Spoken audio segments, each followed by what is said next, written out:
بسم اللہ الرحمن الرحیم۔ السلام علیکم ورحمۃ اللہ وبرکاتہ۔ آپ صلی اللہ علیہ وآلہ وسلم نے فرمایا، ایک آدمی کی جب موت کا وقت آیا تو وہ اپنی زندگی سے مایوس ہو گیا، تو اس نے اپنے اہل و عیال کو وصیت کی، جب میں مر جاؤں تو میرے لیے بہت سا ایندھن اکٹھا کر کے آگ جلانا اور مجھے جلا دینا، جب آگ میرے گوشت کو جلا کر ہڈیاں کر دے۔ 1891 سے قبل کوئی نہیں جانتا تھا کہ خدائی کا دعویٰ کرنے والے فرعونوں کی لاشوں کا کیا ہوا تھا اور ان کی باقیات کہاں ہیں، یا کہیں ہیں بھی موجود یا نہیں۔ تمام آسمانی کتابوں میں اس واقعہ کا ذکر تفصیل سے ملتا ہے کہ اللہ کے پیغمبر حضرت موسیٰ علیہ السلام اور بنی اسرائیل کی قوم کا پیچھا کرتا ہوا فرعون سمندر میں پانی میں اپنی فوج سمیت غرق ہو گیا تھا، جبکہ اللہ کے پیغمبر حضرت موسیٰ علیہ السلام اور ان کی قوم کو پانی کے درمیان سے راستہ بنا کر رب تعالی نے خود دیا تھا۔ لیکن فرعون کی لاش کا کیا ہوا تھا یہ کسی کتاب میں نہیں لکھا، لیکن قرآن مجید میں ظالم فرعون کے انجام سے متعلق عجیب بات موجود ہے جس کی کسی کو سمجھ نہ تھی۔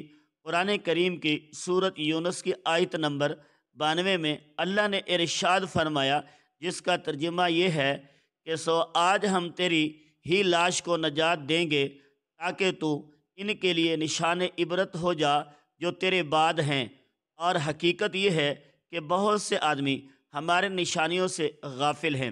یہ واقعہ آج سے 3500 سال قبل پیش آیا۔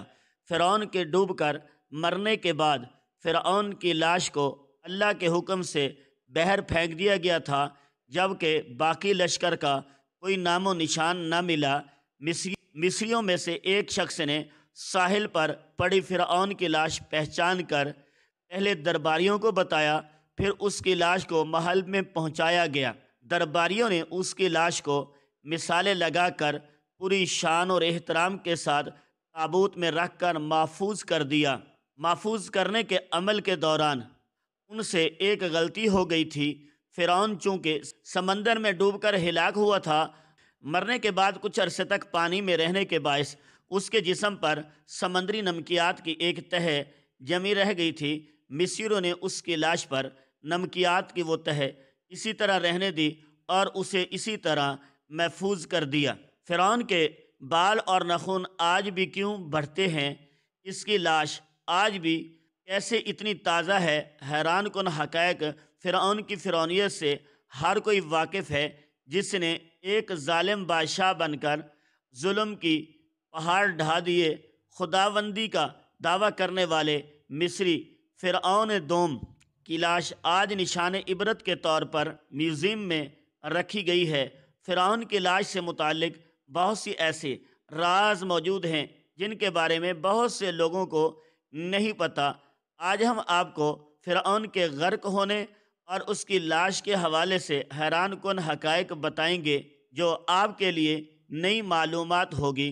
سن 1891 سے قبل کوئی نہیں جانتا تھا کہ خدائی کا دعویٰ کرنے والے فرعونوں کی لاشوں کا کیا ہوا تھا اور ان کی باقیات کہاں ہیں، یا کہیں موجود ہیں بھی یا نہیں۔ تمام آسمانی کتابوں میں اس واقعہ کا ذکر تفصیل سے ملتا ہے کہ اللہ کے پیغمبر حضرت موسیٰ علیہ السلام اور بنی اسرائیل کی قوم کا پیچھا کرتا ہوا فرعون سمندر میں پانی میں اپنی فوج سمیت غرق ہو گیا تھا، جبکہ اللہ کے پیغمبر حضرت موسیٰ علیہ السلام اور ان کی قوم کو پانی کے درمیان سے راستہ بنا کر رب تعالی نے خود دیا تھا۔ لیکن فرعون کی لاش کا کیا ہوا تھا یہ کسی کتاب میں نہیں لکھا، لیکن قرآن مجید میں ظالم فرعون کے انجام سے متعلق عجیب بات موجود ہے جس کی کسی کو سمجھ نہ تھی۔ قرآن کریم کی سورۃ یونس کے آیت نمبر 92 میں اللہ نے ارشاد فرمایا، جس کا ترجمہ یہ ہے کہ سو آج ہم تیری لاش کو نجات دیں گے تاکہ تو ان کے لیے نشان عبرت ہو جو تیرے بعد ہیں، اور حقیقت یہ ہے کہ بہت سے آدمی ہماری نشانیوں سے غافل ہیں۔ یہ واقعہ آج سے 3500 سال قبل پیش آیا تھا۔ فرعون کی ڈوب کر مرنے کے بعد فرعون کی لاش کو اللہ کے حکم سے باہر پھینک دیا گیا تھا، جبکہ باقی لشکر کا کوئی نام و نشان نہ ملا۔ مصریوں میں سے ایک شخص نے ساحل پر پڑی فرعون کی لاش پہچان کر پہلے درباریوں کو بتایا۔ محل میں پہنچا دیا گیا۔ درباریوں نے اس کی لاش کو مثالیں لگا کر پوری شان اور احترام کے ساتھ تابوت میں رکھ کر محفوظ کر دیا۔ محفوظ کرنے کے عمل کے دوران ان سے ایک غلطی ہو گئی تھی۔ فرعون چونکہ سمندر میں ڈوب کر ہلاک ہوا تھا اور مرنے کے بعد کچھ عرصے تک پانی میں رہنے کے باعث اس کے جسم پر سمندری نمکیات کی ایک تہہ جمی رہ گئی تھی۔ مصریوں نے اس کی لاش پر نمکیات کی وہ تہہ اسی طرح رہنے دی اور اسے اسی طرح اللہ کی کتاب قرآن کریم میں فرعونوں کے قصے بڑی تفصیل کے ساتھ بیان کیے گئے ہیں، اور اسی سلسلے میں اس فرعون کا جسم محفوظ کرنے سے متعلق آیت بھی نازل ہوئی تھی۔ 1871 میں مصر کے شہر الفورانیہ سے تعلق رکھنے والے غریب اور معمولی چور احمد عبد الرسول کو فرعونوں کی ہنود شدہ لاشوں کے طرف جانے والے خفیہ راستے تک رسائی مل گئی۔ احمد عبد الرسول نواد رات چوری کر کے بیچا کرتا تھا۔ ایک دن وہ دریائے نیل کے کنارے کے قریب طبسہ کے مقام پر اسی سلسلے میں پھر رہا تھا جب اسے اس خفیہ راستے کا علم ہوا۔ جب وہ وہاں نوادرات کی چوری کے لیے سرنگ کھود رہا تھا تب اسے کچھ لوگوں نے پکڑ لیا اور پولیس کے حوالے کر دیا۔ اس جگہ کی مسلسل کھدائی عمل میں لائی گئی۔ 1891 کو دوسری میمو کے ساتھ فرعون کی لاش بھی ملی۔